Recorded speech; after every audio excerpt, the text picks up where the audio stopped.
Sensacional tarde para você. Quarta-feira, dia 20 de julho de 2022, 5 horas da tarde. Pontualmente, britanicamente, entrando aqui. Hoje é um prazer enorme estar aqui com vocês. E logo, logo meu convidado vai estar entrando. Já entrou, inclusive, né? E nós vamos tratar um assunto hoje interessante, né? Para quem é advogado e para quem está no mundo jurídico, né? Nós vamos falar aí as dores do conflito e o poder judiciário, né? E a gente vai trazer uma reflexão aí legal para ver o que a gente pode estar conversando, o que a gente pode estar fazendo. E para isso vou trazer meu amigo, que além de advogado, é um sensacional mediador, é um constelador familiar de, nossa, de pujança, trabalha muito bem com relação a isso. E tô esperando só, Léo. Léo, já manda a câmerazinha a mais aí, a gente já entra e você já sobe aí para a gente poder conversar. Pessoal, hoje aqui, muito obrigado quem está nos acompanhando. Estou com a Lilian Maio aqui. Que além de advogada, é um sensacional mediador. É um constelador. Léo, você tá aí? Deu um delayzinho aqui. Boa tarde a todos que estão entrando aí para a gente. Estou aguardando só o meu convidado aqui entrar, sinalizar para ele poder estar entrando aqui. E, gente, vou falar, até eu vou brincar enquanto o Léo tá entrando aqui, né? A gente vai falar aí as dores do conflito e poder judiciário, né? E uma das dores para quem é advogado hoje, né, é justamente o sistema do Tribunal de Justiça de São Paulo, que está, né, desde o dia 16, salvo engano, com um problema aí de. Deixa eu mandar um convite para ele aqui. Leonardo, estou convidando você. Deixa eu ver se vai agora. Agora sim, Agora vai, agora agora vai. foi. Tudo Ô, bem, Léo, Cláudio? eu tô brincando aqui, né? Que já que a gente estava falando das dores do conflito do Poder Judiciário, eu tô fazendo uma piadinha aqui com relação ao sistema do Tribunal de Justiça de São Paulo, né? Que Eu coitados dos vi, advogados aí estão sofrendo desde o final de semana passada aí que o sistema não funciona. Então, sou um deles. Sou um deles, pelo amor de Deus. Mas tá bom, vamos indo, né? faz parte da dor do conflito. Léo, antes de eu me apresentar, eu quero que você se apresente, né? Para as pessoas que são aqui do meu canal. Fala um pouco de você, né? E depois eu falo um pouco de mim e já toco o barco aí com as dores do conflito do Poder Judiciário. Bom, primeiramente, obrigado pelo convite, uma honra estar aqui com você. E eu sou Leonardo Romero, sou advogado, sou formado desde 2008, então tenho aí uma pequena trajetória. Tenho meu próprio escritório, sou conciliador, mediador de conflitos desde 2013. Sou cadastrado pelo Conselho Nacional de Justiça. Trabalho como conciliador e mediador tanto na área judicial quanto na área extrajudicial. Dou aula sobre isso, formo turmas. Sou constelador familiar pela Sociedade Brasileira de Direito Sistêmico, da nossa querida Fabiana Quezada.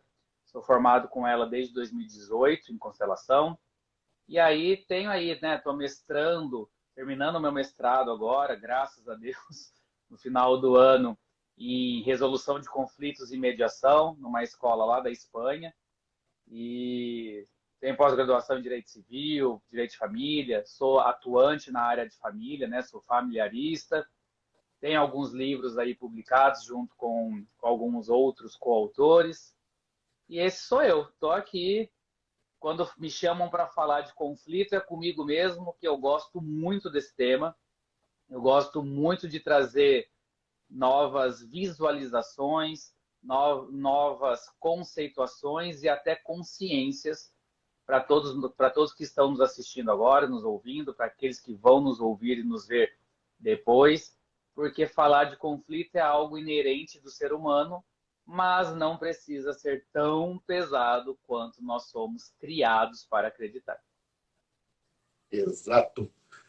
Léo, muito bom estar aqui com você. Eu já falei sobre você aqui, já comecei falando que você, além de advogado, é mediador de mão cheia, um constelador também de mão cheia, é professor. Eu, particularmente, admiro o seu Obrigado. trabalho, você sabe disso. A gente, pessoalmente, falo isso para você, não teria por que estar rasgando cedo aqui, né, por você online. Eu também estava advogado, não estou mais advogado, né?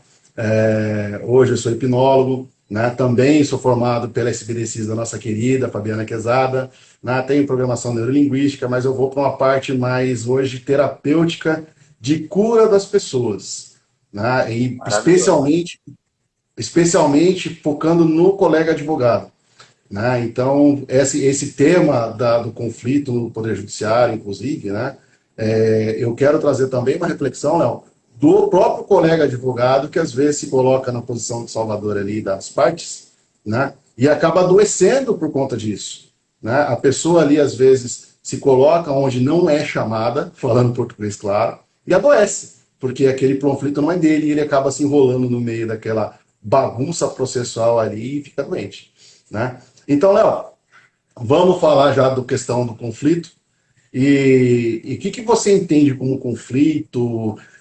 Como você acha que surge isso? Já que você gosta de mediação e gosta de conflito, né? O que você acha que as pessoas. Porque o Brasil é um dos países mais litigiosos do mundo, né? E são dados que foram colhidos aí, são divulgados assim para todo canto do mundo, que o Brasil é um país de litígio. O que você tem a dizer sobre isso, Léo? Concordo. Eu acho que hoje falo hoje porque atualmente, né? Entenda o hoje como atualmente. Nós, infelizmente, não aprendemos nada com a pandemia do Covid-19, pelo contrário, né? Criou-se uma expectativa muito grande que a humanidade mudaria sua forma de ver o mundo, de se olhar. E para mim, Leonardo, isso não aconteceu. Pelo contrário, as pessoas se tornaram mais intolerantes. Hoje, tudo e qualquer coisa vira motivo de confronto, que é uma grande diferença de conflito. E por isso o Poder Judiciário está abarrotado de processos, porque se eu nessa live achei que o Cláudio olhou de forma diferente daquela que eu esperava, eu vou lá e processo ele por danos morais. Então vira uma banalização do judiciário, uma banalização do direito, da legislação, e aí fica a critério de pessoas que nunca nos viu, de pessoas que não nos conhecem, decidir a nossa vida. Que é literalmente isso. Você pegar algo, uma questão sua, um conflito seu, mandar para o Poder Judiciário, é esperar que um terceiro, que nem sabe o que você faz da vida, quem é você, julgue algo que caberia a você mesmo resolver. Então, concordo que o Brasil é um dos países mais litigiosos, mas eu falo para você o seguinte, Cláudio, respondendo a sua pergunta do que é conflito. A gente tem que fazer uma distinção de conflito daquilo que a gente aprende conceitual e o que realmente é conflito. Porque se você for no dicionário e procurar a palavra conflito, lá vai estar assim: confronto entre duas ou mais pessoas. E aí eu falo para você o seguinte, beleza, confronto. Então, já tem aí uma ideia de briga, de vamos medir força. E mais, duas ou mais pessoas. Então eu falo, se o conflito realmente fosse isso, este conceito, os consultórios de psicologia, os, os hipnólogos não estariam sendo tão buscados como são, porque o que a gente mais busca no dia de hoje é resolver conflitos internos, conflitos próprios. Então, para mim, essa conceituação está ultrapassada. Conflito nós temos com a gente mesmo.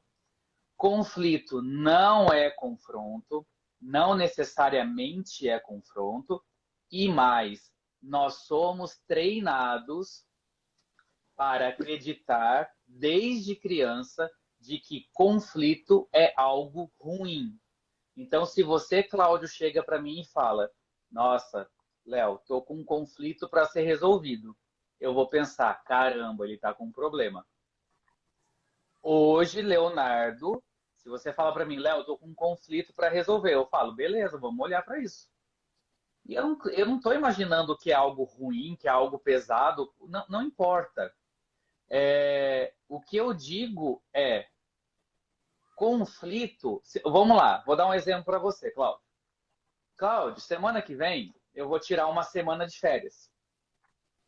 E eu tô com um conflito pra caramba para dividir com você. Eu não sei se eu vou pra praia ou se eu vou pro campo.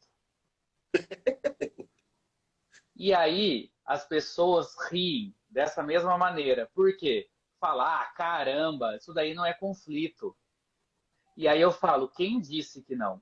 Eu não sei, eu preciso decidir hotel, eu preciso decidir roupa, eu preciso decidir tempo, eu preciso ver temperatura, eu preciso ver um monte de coisa que não deixa de ser um conflito. Será que eu quero campo? Será que eu quero praia? Que momento eu tô mais? Será que eu quero pegar algumas ondas? Será que eu quero ficar mais de boa, escutando os passarinhos? Não sei, mas é conflito, não importa. Só que o grande ponto das pessoas é dizerem que conflito. O grande ponto das pessoas é menosprezar o conflito do outro. Porque eu acho que sempre o meu é mais pesado, o meu é mais difícil, o meu sim é um conflito. Então são aquelas pessoas que a gente conhece que o Cláudio chega aqui e fala assim: nossa, faz uma semana que eu tô com dor de cabeça. Aí eu não posso ficar por baixo. Então eu falo, ah, você tá uma semana com dor de cabeça e eu que tô com dor de cabeça e dor no braço. Aí o outro fala, e eu que tô sem andar? E eu que tô. Entende? Então vira uma disputa dentro do próprio conflito. Então, assim, o que a gente precisa entender, Cláudio? O conceito real de conflito hoje, 2022, 20 de 7 de 2022 a 17/12, vou trazer para vocês. Conflito é ausência de violência. Ponto. O que acontece nisso? Quando tem uma ausência de violência dentro do conflito, eu estou falando de paz. Porque paz é ausência de violência. Então, antigamente se falava que paz era ausência de guerra. Mas isso já caiu. Porque o mundo pode estar em guerra. Mas se eu estou em paz comigo mesmo, ok, eu não estou em conflito. Mesmo que algo de fora, mesmo que algo externo me atinja. Entende? Então, o conceito real hoje de paz é a ausência de violência. E isso casa com o conflito. Então, se a gente entender isso, se a gente internalizar isso, a gente pode trazer isso para o processo, pode trazer isso para a nossa vida da advocacia e dizer para os nossos clientes isso: calma, não é porque você tem um processo judicial que você precisa lutar como se você estivesse numa guerra disputando quem tem mais força, quem tem menos, quem arranca mais sangue e quem mata primeiro, entende? Não é isso. Vou falar uma coisinha aqui, mas antes de mais nada, tem bastante gente assistindo a gente já. Muito obrigado para você que está aqui assistindo a gente, está participando com a gente. E já tem pergunta. Ó, o Euclides Januário perguntou assim, ó, professor, se o direito civil tivesse algumas regras como a do direito do trabalho, não diminuiria as regras do... peraí, desculpa que eu estou sem óculos aqui, agora embaçou. Professor Romero, se o direito civil tivesse algumas regras como a do direito do trabalho, não diminuiria os processos de conflitos? Não entendo. Na verdade, é o seguinte, eu acredito que colocaram-se regras no direito do trabalho. O Cláudio pode falar melhor do que eu até, porque o Cláudio, antes de se tornar aí terapeuta, ele era advogado trabalhista. E eu acho que precisou colocar a regra literalmente para colocar limite. Porque senão, no direito do trabalho, tudo e qualquer coisa vira processo, e não que esteja errado, porque se você tem um direito que não foi prevalecido, você sim precisa buscar esse direito, mas mais do que colocar limites para entrar ou não com o processo, eu entendo que no direito do trabalho colocou limite para valor de causa. Então, era muito comum pedir dano moral na Justiça do Trabalho e aquela rescisão trabalhista que não foi paga no montante de 30 mil, virava 330 mil, porque só de dano moral estava pedindo 300 mil. Então, eu acho que necessitou colocar essas regras, não só por isso, mas também para, olhando para o Brasil e olhando para os empresários que geram empregos, isso significa que eles começaram a entender que eles também tinham força. Porque antigamente a cultura é processo do trabalho é processo ganho. Entrei com uma reclamação trabalhista, ganhei. Não importa se é verdade, se é mentira, não importa se é tudo isso ou não é nada disso. Aí criou-se uma regra para dizer, olha, se não for nada disso, você, trabalhador, paga pelo processo que você movimentou. Então, isso também é um olhar de inclusão, né, Cláudio? Vamos falar aqui um pouco do sistêmico, de Sim. inclusão para os empresários, para os geradores de empregos que estavam sendo excluídos e se sentindo excluídos. E aí nós saímos de tapamos o sol com a peneira. Então, a gente fez com... O que estava acontecendo? Eu coloco que o trabalhador pode tudo, então eu, empresário, deixo de contratar CLT e passo a contratar mão de obra terceirizada. E aí começaram vários processos de pedidos de vínculo empregatícios. Então começou a ter vários problemas, vários conflitos, mas eu não entendo que se a regra do trabalhista viesse possível, diminuiria os conflitos. Não, o que diminui o conflito é o olhar do cidadão, é o olhar da parte, é o olhar da pessoa para aquilo que ela vive. Eu vou falar um pouco, eu não gostaria de entrar para o meu lado, pelo menos para o lado do direito, né? Mas eu vou responder, porque eu não gosto de deixar perguntas sem respostas, Léo. A minha visão, Cláudio, da justiça do trabalho, tá? E falando já de um olhar sistêmico e de um olhar terapêutico também, tá? O Sim. problema é o seguinte, quando você coloca uma parte menor que a outra, você cria um movimento perigosíssimo, tá, de desigualdade de armas. E aí a gente entra numa seara bem perigosa de abuso de direito. Tá? Porque assim, eu vou tomar tudo daquela outra parte porque ela não tem proteção. Então eu vou entrar com demandas jurídicas, eu vou buscar uma compensação de algo que eu antigamente eu assenti com aquilo, eu entrei nessa empresa, ou entrei naquele emprego, Cláudio, escolhi aquelas condições de trabalho, e aí alguma coisa acontece que não me agrada, eu saio e processo a empresa. Então, quer dizer, existe uma questão aí, ao meu ver, né, de cunho, inclusive, às vezes moral, né, porque assim, se você tomar a responsabilidade para você, né, Pegou a palavra da então minha boca. assim, você tomar a responsabilidade para você. Eu sempre, quando eu trabalhava nas empresas, eu chegava para os colaboradores, né? Eu trabalhava, inclusive, para empresas, né? E eu sempre fazia o que era justo. Então eu chegava para ele, se a empresa for realmente pagar para você, ele vai pagar o correto, tá? Agora, eu preciso que você também haja de uma forma honesta desse lado. Por quê? Um dos pressupostos, né, da honestidade, né, é equilíbrio. Né? E o que nós vemos hoje, o sistema brasileiro hoje, ele não propicia um equilíbrio entre as partes, pelo contrário. Né? Nós temos aí tratar empresários grandes, né, e tratar microempresário da mesma forma que se trata, né, uma empresa gigante. Então, isso por si só já causa um descompasso gigantesco, porque a empresa não tem como, micro e pequena empresa, não teria como ser olhada pelo Poder Judiciário da mesma forma que uma empresa sociedade anônima.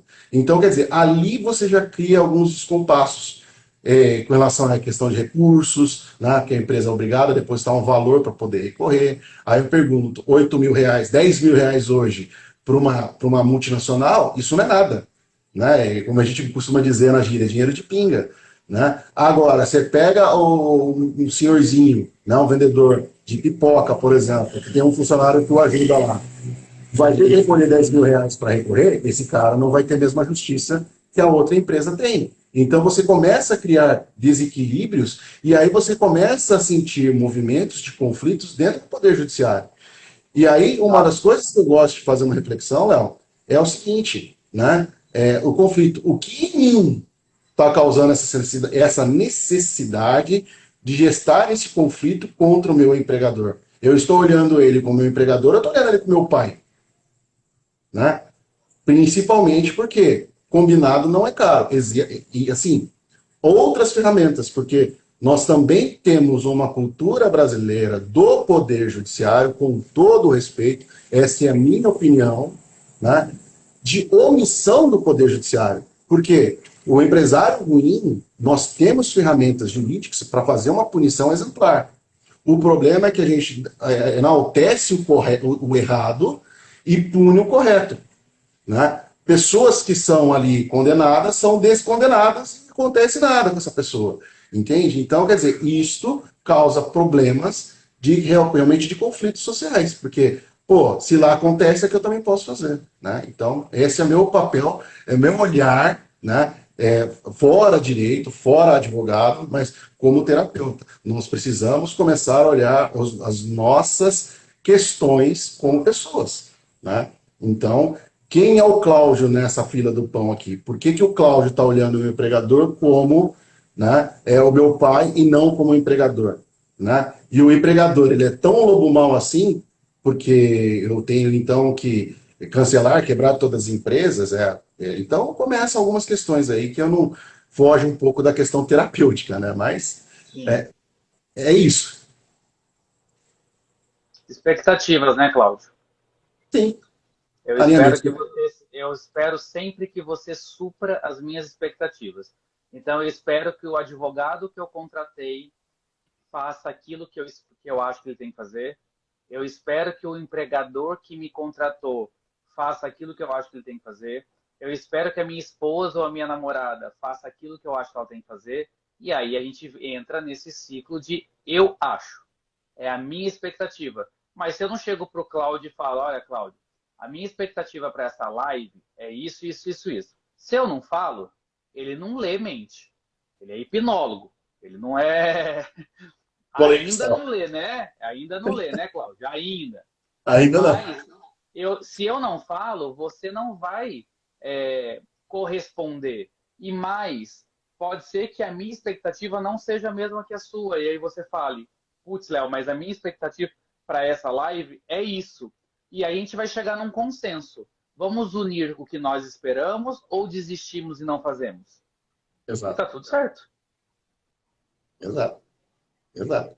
E, Léo, e outra coisa, por isso que a gente, até com relação à terapia, à mediação, essas coisas, eu sempre chamo a atenção, porque uma das coisas mais convencionais que a gente pega aqui no escritório, tá? Inclusive consultas aqui, é o seguinte: ah, você me ajuda a arrumar o outro. A questão é sempre o outro. E é uma coisa recorrente. É porque o outro não me entende, porque o outro não faz o que eu penso, porque o outro. E aí a questão que eu sempre falo aqui, né, quando eu estou tratando terapeuticamente, eu falo, tá, você está falando que é o periquito, o papagaio, o cachorro, seu pai, sua mãe, seu empregador, seu marido, né, é a tua vizinha, é a inveja. Aí eu sempre pergunto dela, e você nesse contexto?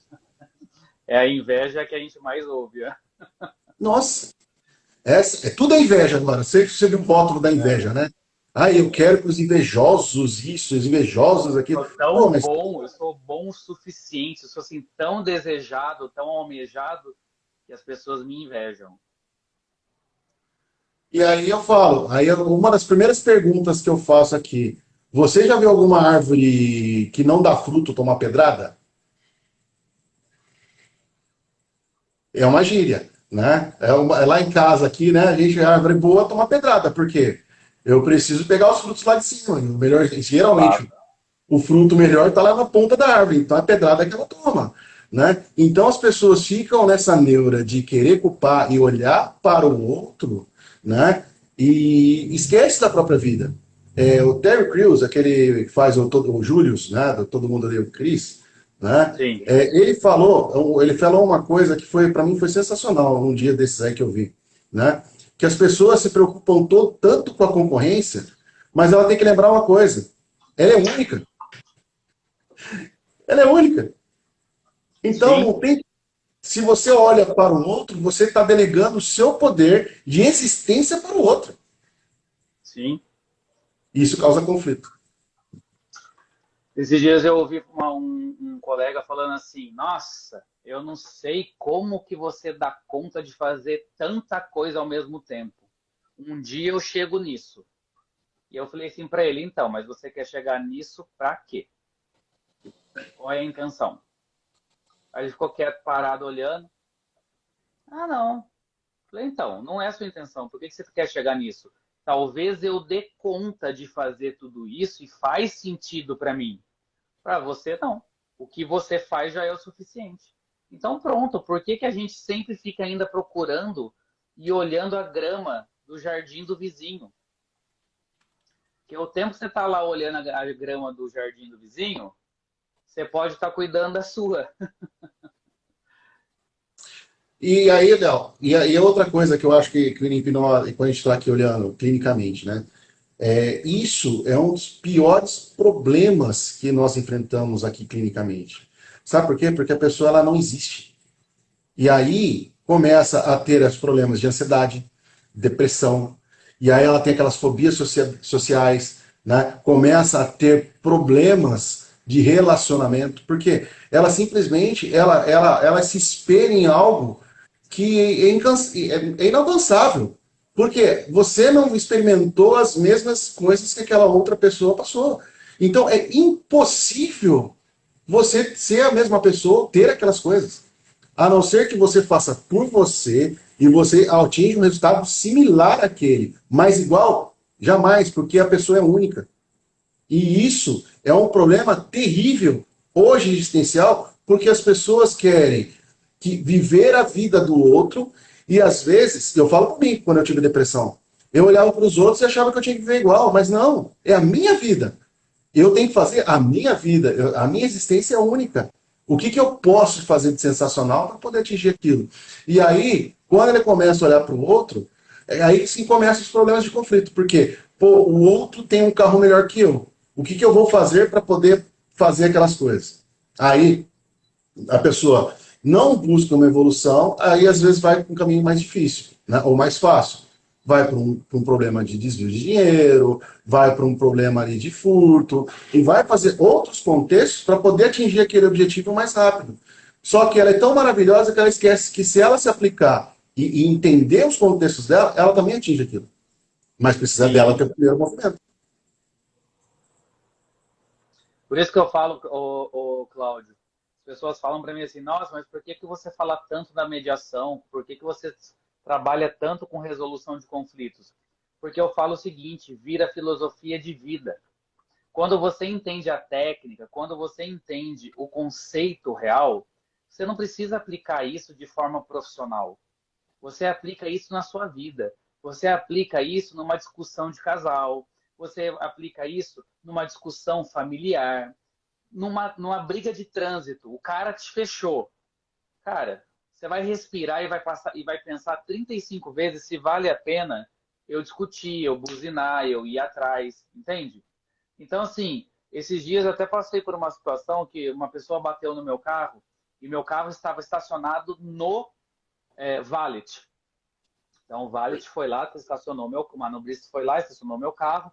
Eu fui no lugar, quando eu voltei, meu carro estava batido. E a minha namorada ficou muito brava, muito brava. E depois ela falava assim para mim: Mas você é muito passivo, porque eu tô lá brigando e você tava mudo. E aí eu falei assim para ela: Calma, vamos lá. Eu vou ficar gritando e berrando e pedindo solução para os manobristas, com a menina que bateu no meu carro, ou eu vou procurar quem realmente vai me trazer uma solução? Então eu parei e falei: Calma, ninguém precisa brigar aqui. Quem é o gerente do estabelecimento? Chama. Veio a gerente, eu falei: Olha, meu carro estacionado, paguei o estacionamento, está batido. como nós vamos resolver? Ela falou, não, por favor, você anotou a placa do carro da pessoa, não sei o quê? Eu falei, anotei, papapá. Ela falou, então amanhã o dono vai entrar em contato com você. Literalmente, no outro dia de manhã, o dono estava me ligando. E aí as tratativas começaram com ele. Agora, o que que adianta eu fazer um barraco, todo mundo entra na onda, porque daí você emana aquela energia de conflito, de confronto, e todo mundo briga e ninguém resolve nada. Então, enquanto o povo estava tudo lá batendo cabeça, eu estava literalmente parado do lado do meu carro esperando alguém vir falar comigo. Aí veio um manobrista e falou, ai, e aí, não sei o que. Eu falei, eu só quero saber quem é o gerente. Porque é ele que vai resolver. Porque eu sei que o manobrista é um funcionário que também vai ser depois acusado de mau trabalho. Ele vai ficar super nervoso, ele já estava nervoso, porque algo aconteceu no momento que ele está trabalhando, exercendo a função dele. Então, ele está mais preocupado em olhar para o serviço dele e o que será que pode acontecer comigo, do que propriamente resolver o meu problema, que não está na mão dele, não é a alçada dele. Então, para que eu vou entrar numa situação onde eu vou tirar o meu centro?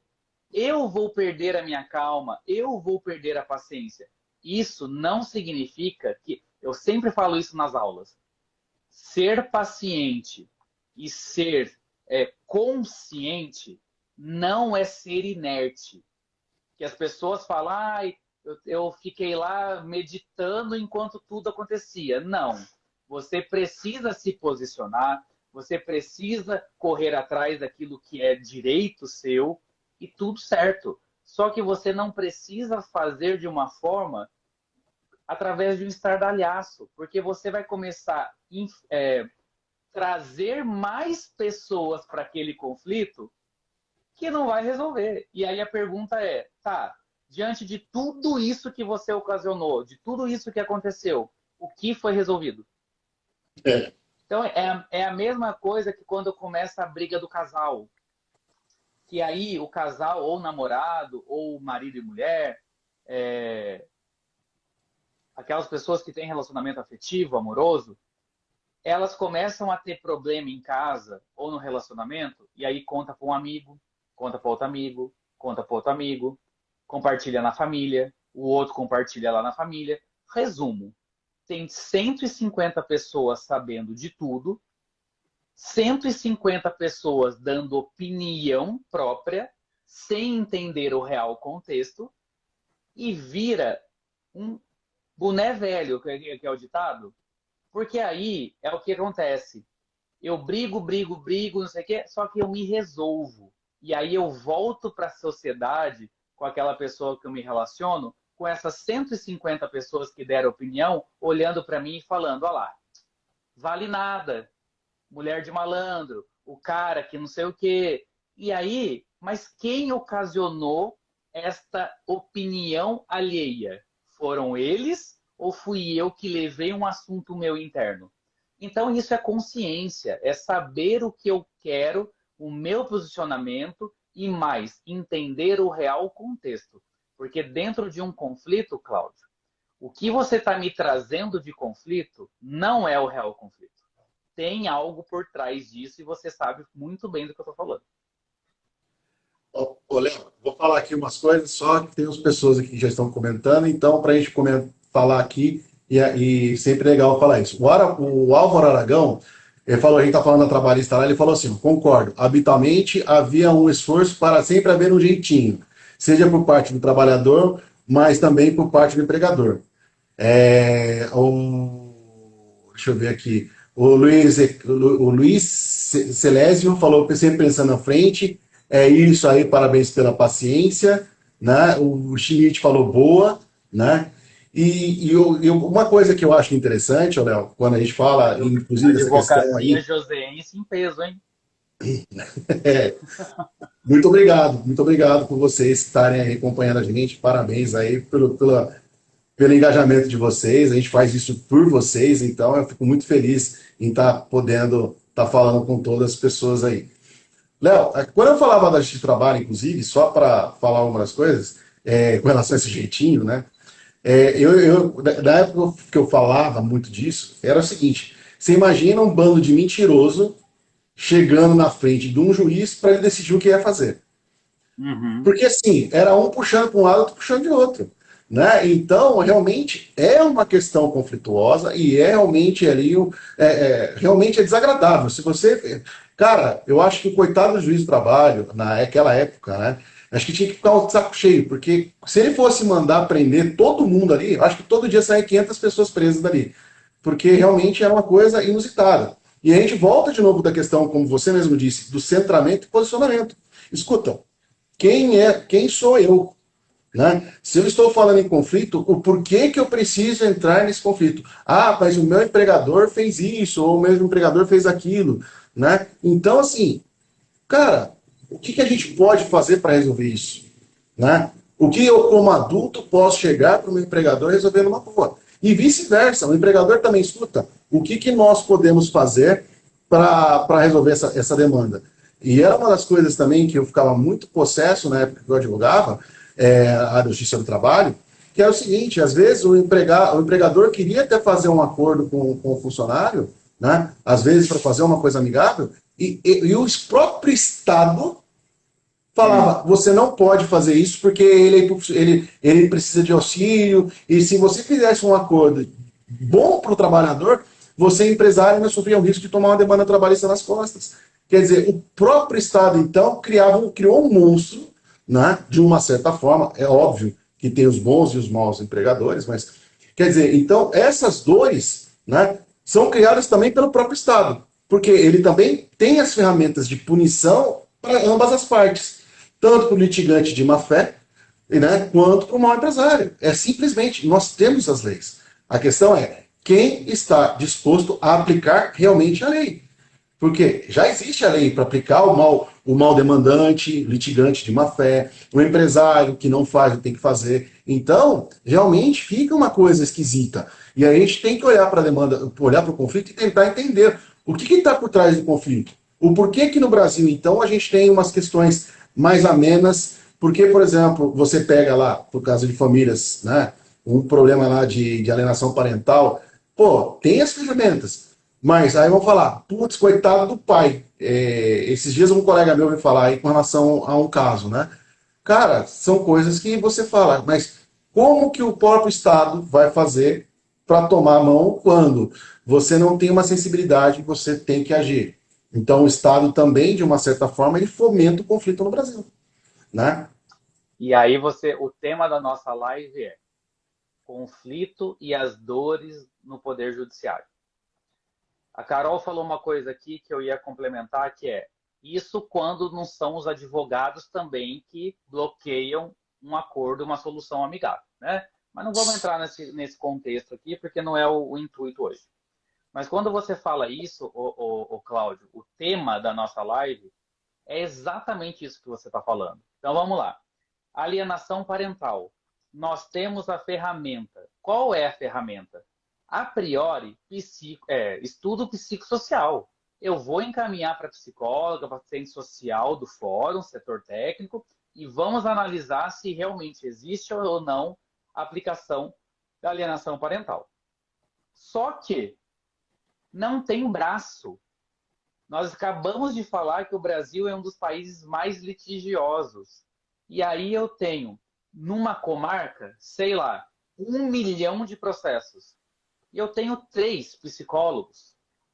Então, assim, não há braço, a demanda é muito grande para a quantidade de funcionários.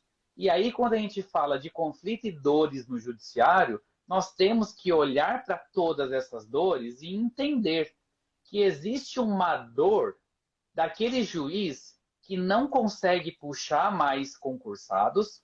Nós temos a dor daqueles psicólogos e assistentes sociais que são pressionados a todo tempo, trabalharem em tempo recordes, e nós temos a dor dos nossos clientes que estão à espera de uma solução pelo Poder Judiciário. E aí a gente entra num conflito, porque é o seguinte, peraí, eu entrei com uma demanda judicial de alienação parental, eu estou pedindo aplicação de multa, inversão da guarda, advertência, todas as possibilidades que a lei da alienação parental me traz. Só que para que isso aconteça, eu preciso de um posicionamento do Poder Judiciário. Aí, nós estamos falando de alienação parental, nós estamos falando que existem menores de idade envolvidos, crianças e adolescentes. Vai para o promotor ou promotora de justiça. Eles vão pedir estudo psicossocial. O juiz vem e fala, concordo, encaminhe para o setor técnico. O setor técnico fala, olha, não tenho braço para atender este prazo. Então, um caso aqui do meu escritório. Eu estou com um caso urgentíssimo de alienação parental, que a psicóloga já soltou um parecer dizendo que a data que ela tem para iniciar o trabalho é março de 2023. E o processo eu entrei em março de 2022. E aí, vamos esperar um ano. Até lá, muita coisa já aconteceu, a alienação aumentou, a alienação diminuiu, a criança ou adolescente já está prejudicado, já está traumatizado, já tem algo disfuncional de forma emocional. E aí, às vezes, Cláudio, você fala muito melhor do que eu sobre isso. Às vezes, o que aconteceu na infância, através de uma alienação parental, não manifesta na infância ou na adolescência. Vai manifestar lá com 50 anos, onde eu desenvolvi uma síndrome do pânico, e eu estou achando que é algo de agora, e é algo lá de trás. E eu vou descobrir que, caramba, é quando eu estava no meio de uma alienação parental. Então, nós temos que entender que essas dores do Poder Judiciário são dores reais, são dores que são latentes em todos que fazem parte. Então, quando a gente fala de inclusão do todo, é isso. É a inclusão desse advogado, das partes, do advogado da outra parte, do mediador, do escrevente, do diretor do cartório, do promotor, do setor técnico, de todo mundo que está... Eu não gosto de usar essa expressão, mas eu vou usar para vocês entenderem. Que está no mesmo barco. Porque geralmente eu falo que é o seguinte, nós não estamos no mesmo barco. Cada um está no seu barco, mas nós estamos no mesmo mar. Cada um do seu jeito. Você está mais à frente, eu estou mais atrás, o outro está do meu lado, o outro está afundando, o outro está se salvando e por aí vai. Então, a gente precisa entender realmente isso, Cláudio. Quando a gente fala de dores e conflitos do Poder Judiciário, lógico que aqui nós estamos trazendo um pouco para a advocacia, um pouco para o jurídico. E geralmente a gente entende que é a fase final. Nada foi resolvido, eu não dei conta e eu vou judicializar isso. Só que, se aqui existe uma dor na fase final, a gente precisa fazer o trabalho inverso. A gente precisa começar a resolver essas dores no começo. Porque se aqui está danificado, eu fico nesse espaço de tempo no sofrimento. Exato. Exato. Olha, e até puxando o que você falou, né, a questão da alienação parental, das dores, né, e inclusive do print que faz na cabeça, né, realmente, né, a gente costuma tratar terapeuticamente aqui, tá, dores que são instaladas na cabeça da gente, né, do zero até a idade adulta. Então o trauma, ele é instalado e às vezes a pessoa não sabe nem por que ela está fazendo aquilo. Então, às vezes, você olha, por exemplo, um caso de uma pessoa extremamente agressiva, eu já peguei aqui, inclusive, no escritório, tá? Que eu tratei essa pessoa, a pessoa, ela tinha uma agressividade gigante, não sabia o porquê. E aí, quando foi investigar terapeuticamente, o que se descobriu esta pessoa foi extremamente agredida quando era criança. Só que a agressão dela era uma agressão psicológica de bullying. E aí, olha só, ela criou uma autodefesa de que ela cresceu, ela foi para uma academia, ela se tornou uma pessoa extremamente forte, lutadora, e não bastasse isso, além de já ter um porte físico gigante, ainda por cima da armada. Então, quer dizer, então, olha o tamanho do problema, né? E a pessoa usa disso como uma ferramenta de defesa.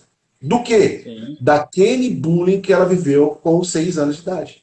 E olha, e a pessoa já é adulta, já está aí, né? Já na meia idade. Então, olha o problema que você cria. Aí você pega uma alienação parental, por exemplo. Aí você vai achar que o pai ou a mãe, por exemplo, uma possibilidade no futuro, o pai não olha para o filho. Esse pai é um relaxado, porque ele fez o filho e foi embora para o mundo e não quer saber da criança. Mas aí a gente olha tanto na parte da constelação familiar, como também na parte de terapêutica aqui, de hipnose, o que essa pessoa passou na infância dele. E ele está ali nada mais, nada menos que repetindo um padrão.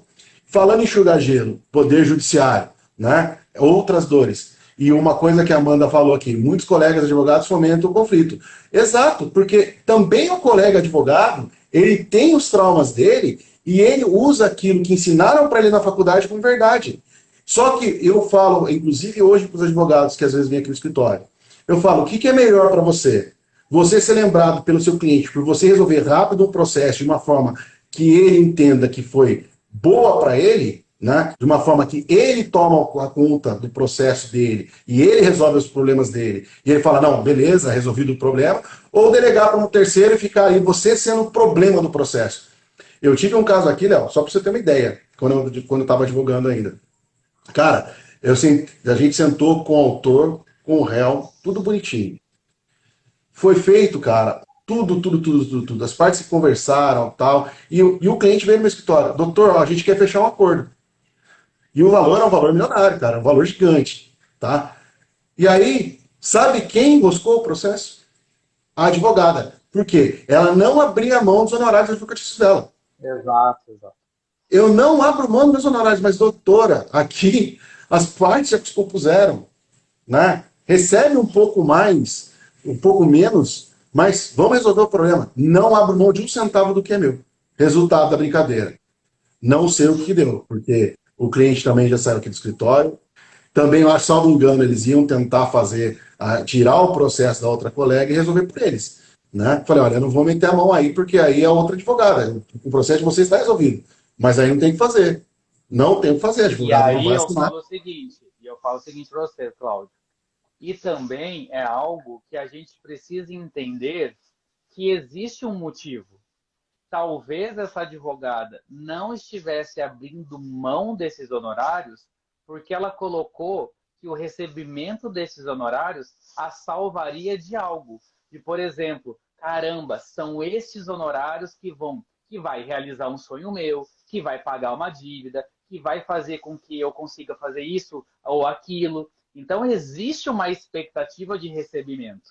Então, não dá para a gente julgar também e falar, esse advogado é bom, esse advogado é ruim. Não, cada um sabe de si, sabe das suas necessidades. O que a gente ensina com as técnicas da hipnose, da constelação familiar, do direito sistêmico e principalmente da mediação é olhar o todo e você aprender que você está a serviço do cliente. E o cliente também está a seu serviço, mas existe limite nisso. Existem limites de atuação, como também existem limites de cobrança desse cliente. Então, se eu permito que o cliente me ligue 24 horas por dia, 7 dias da semana, está desequilibrado, a não ser que você cobre por isso. Agora, se você também cobrou de uma forma exorbitante, mas não entregou aquilo que foi prometido de forma contratual, por exemplo, também está desequilibrado. E aí o que acontece? Esse cliente vai buscar fazer justiça de uma forma, então eu deixo de te pagar, e o advogado também vai buscar justiça de uma outra forma. Por exemplo, você me sugou tanto nesse processo que agora eu não abro mão dos meus honorários. É isso ou é isso? Não tem acordo. Então, precisa olhar e entender todo o contexto por detrás do que está se apresentando, que a gente fala que é o pano de fundo. Cortina de fumaça, né, Léo? Ô, Léo, a gente Totalmente. já está faltando aqui, a live a gente sempre faz por 1 hora. Eu queria que você falasse um pouquinho do seu Instituto de Mediação e Resolução de Conflitos aí. E outra coisa, se você estiver assistindo a gente aqui e fizer sentido para você, eu vou falar de hipnose. Nós vamos fazer aqui 16, 17, 18 de setembro, em Guararema, nós vamos fazer pela SBDCIS, né? Uma imersão de 3 dias para empresários, para advogados, para você que queira entender melhor esse universo sistêmico. Então eu faço um convite para você, estou aproveitando o Léo aqui, depois ele vai falar do instituto dele também, de mediação, mas para que vocês participem, né, dessa imersão. Vai ser sensacional. Vai estar eu, vai estar o Léo, vai estar a professora Fabiana, vai estar lá um monte de outros convidados, né? Gente de Cornélia, peso, hein? Ana Carolina Lisboa, muita gente boa, o Renê, Pedrão, Renê. o Renê, o Schubert, vai ter muita gente legal para poder estar falando esses 3 dias, vocês vão ter um conteúdo gigantesco. Então, quem quiser, por gentileza, entrar em contato com a gente, manda o direct aí, a gente direciona lá na SBDCIS, né, que é a Escola Brasileira de Direito Sistêmico, ela que está organizando isso, né, se vocês quiserem, né, a gente manda o contato para vocês aí, para vocês poderem estar fazendo a inscrição. E aproveitando, Léo, fala aí do seu instituto. Ó, acabei de mandar aí, Instituto Reconhecer. É um instituto que já completou 1 ano, estou muito feliz com isso. Eu sempre dei aula, eu sou professor de faculdade, de pós-graduação, de cursos livres e também professor de capacitação de conciliadores e mediadores, mas eu decidi criar o meu instituto, trazer a minha essência e aquilo que eu realmente acredito como uma prática real de resolução de conflito e não só para vender curso e formar mais um mediador aí no mercado. Então, lá eu tenho um curso de capacitação de mediadores extrajudiciais. E aí eu montei um curso bastante completo daquilo que eu acredito. Então, para vocês terem noção, lógico, eu falo da legislação da mediação, que não tem como fugir disso, mas eu falo da atuação real, da necessidade que as partes têm, e também falamos de comunicação não violenta, falamos de linguagem corporal, temos PNL. O Cláudio nem sabe, mas agora também vai ter uma aula de hipnose dentro do curso de mediação. Sabendo de primeira mão. Acabou de saber. Eu trouxe uma lei de proteção geral de dados para mediadores dentro da sessão de mediação. Então, assim, práticas. Está um curso bastante completo, Cláudio. De verdade, eu pensei em várias frentes de trabalho, como montar um termo de acordo, como cobrar, como mandar uma carta convite, como que eu crio uma carta convite, como que eu faço o meu contrato de honorários, quanto eu cobro, que também isso é importante, né? Ninguém trabalha de graça. E então lá eu tenho esse curso completo, mas também tenho cursos mais curtos. Eu tenho curso de mediação sistêmica e agora, dia 26, na próxima terça, eu e um psicólogo convidado por mim, que é o Rodolfo Franco, nós vamos falar da psicologia e a mediação. Se falam, não se falam, tem a ver, não tem a ver. Então, assim, eu quis trazer isso porque a gente trabalha numa linha muito tênue. Então, a gente tem que tomar cuidado de nos mantermos no papel de mediador. Nós não somos terapeutas. Sessão de mediação não é sessão de psicoterapia. E a gente precisa trabalhar isso e saber distinguir quando é uma, quando é outra, quando eu tenho que encerrar o meu trabalho e encaminhar para o profissional qualificado para isso. Então, quem não segue, siga lá, @Instituto Reconhecer. Espero que vê-los na terça-feira, dia 26, para esse workshop. Legal. Léo, vamos lá. Eu queria honrar 2 pessoas que estão aqui e as outras que estão aqui, mas essas 2 pessoas são especiais. A minha lindíssima e amorosa esposinha Japaraguaia Cristina está aqui assistindo a gente, né? Japaraguaia na área. Beijo para Japa. E mamãe, que agora entrou na sala também, mamãe está na sala. Olha, boa. Né? Então, a minha esposinha e mamãe. Marisa, dona Marisa tá aí. Ô, dona Marisa, muito obrigado por a senhora ter decidido passar a vida à frente e nos trazer o Cláudio para esse mundão, viu? Obrigado, obrigado. Ô, Léo, ó, então a Tânia Ribeiro tá falando que super indica o seu curso. A Caroline também tá falando que super indica também. E o Cláudio As Padovani também tá alunas. falando, super indica o Dr. Léo. Vamos lá, gente. Eu gosto muito do que eu faço e é o que eu falei. A mediação, quando eu fui fazer o curso, despretensiosamente, fui lá para conhecer, para ver se dava para eu trabalhar no fórum, e aí virou uma filosofia de vida. Eu me encantei pela técnica e eu só vim me atualizando sobre isso, me aprimorando. Então, tudo aquilo que eu acredito que é a mediação, eu coloquei nesse curso e tem feito sentido para muitos alunos. A Carol, a Tânia estão aí que não me deixam mentir, e eu fico muito feliz com isso. Então, espero que vocês façam parte também, mesmo que não seja do curso de capacitação, mas dos workshops que eu lanço por lá. Beleza. Léo, vou falar também um pouquinho da hipnose, já que você falou da hipnose com a mediação, né? Existem alguns contextos que os alunos, que às vezes a pessoa não consegue destravar, tá?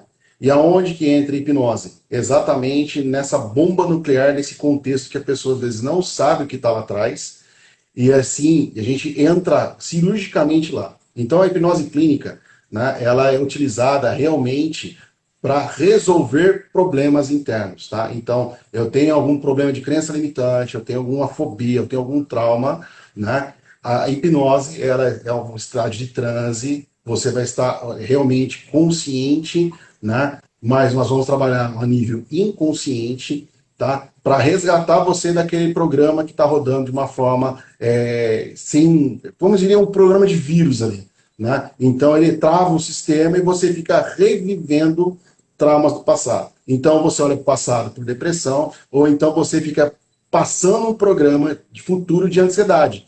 Então você fica revivendo, achando na sua cabeça que algo de errado pode acontecer para frente. Então a hipnose ela entra nesse contexto, tá? Para melhorar ou para eliminar esse tipo de problema. Também o fazemos para controle de dor. Então a hipnose ela é contrária da de palco que o pessoal faz aí, que o pessoal vê, né? O pessoal dá muita risada, trava o pessoal na rua, toca o nome, cola no chão e tal. Isso é hipnose Imita de palco. galinha. É uma hipnose de palco. Então, essa hipnose o pessoal usa realmente para um divertimento, né? Mas a gente usa aqui a hipnose clínica, que é pautada realmente em buscar os traumas, em buscar o problema, ressignificar isso através de técnicas de hipnose, PNL, constelação. A gente usa um mix de técnicas para a pessoa sair de lá e realmente vir para um outro patamar, ressignificando aquele lixo emocional que tinha no passado. Eu sou entusiasta porque eu tinha 140 quilos, hoje eu tenho 90, né? E graças à hipnose eu consegui ver, significar um monte de problema que eu tinha no meu passado. Inclusive, sou entusiasta por isso, que inclusive eu fiz a transição de carreira para resgatar e ajudar as pessoas. Né? Então, eu apliquei em mim as técnicas de hipnose, né? E indico também para tratamento, porque ela me tirou de uma depressão, tirou de crise de ansiedade, uma série de coisas. Né? Então, realmente, faz tudo sentido. E na mediação, e realmente num processo ali de conflito, às vezes você saber induzir uma pessoa a um relaxamento, né, de uma forma não abrupta, né, não vou falar, vou pegar o pêndulo, vou te hipnotizar, não, mas você tem uma hipnose conversacional que você pode estar utilizando ali para estar acalmando a parte, que isso vem lá do Milton Erickson, que é a hipnose ericksoniana, e que você pode estar utilizando isso nos seus atendimentos para você estar acalmando os ares, né? Trazendo um relaxamento sem a pessoa perceber. Sensacional. É Sensacional. muito, é muito legal. Então, para quem não me segue, o meu perfil é Cláudio S. Padovani, e para quem não segue o Léo, é o Leonardo Romero ADV. É isso, Léo? Isso aí, tamo junto.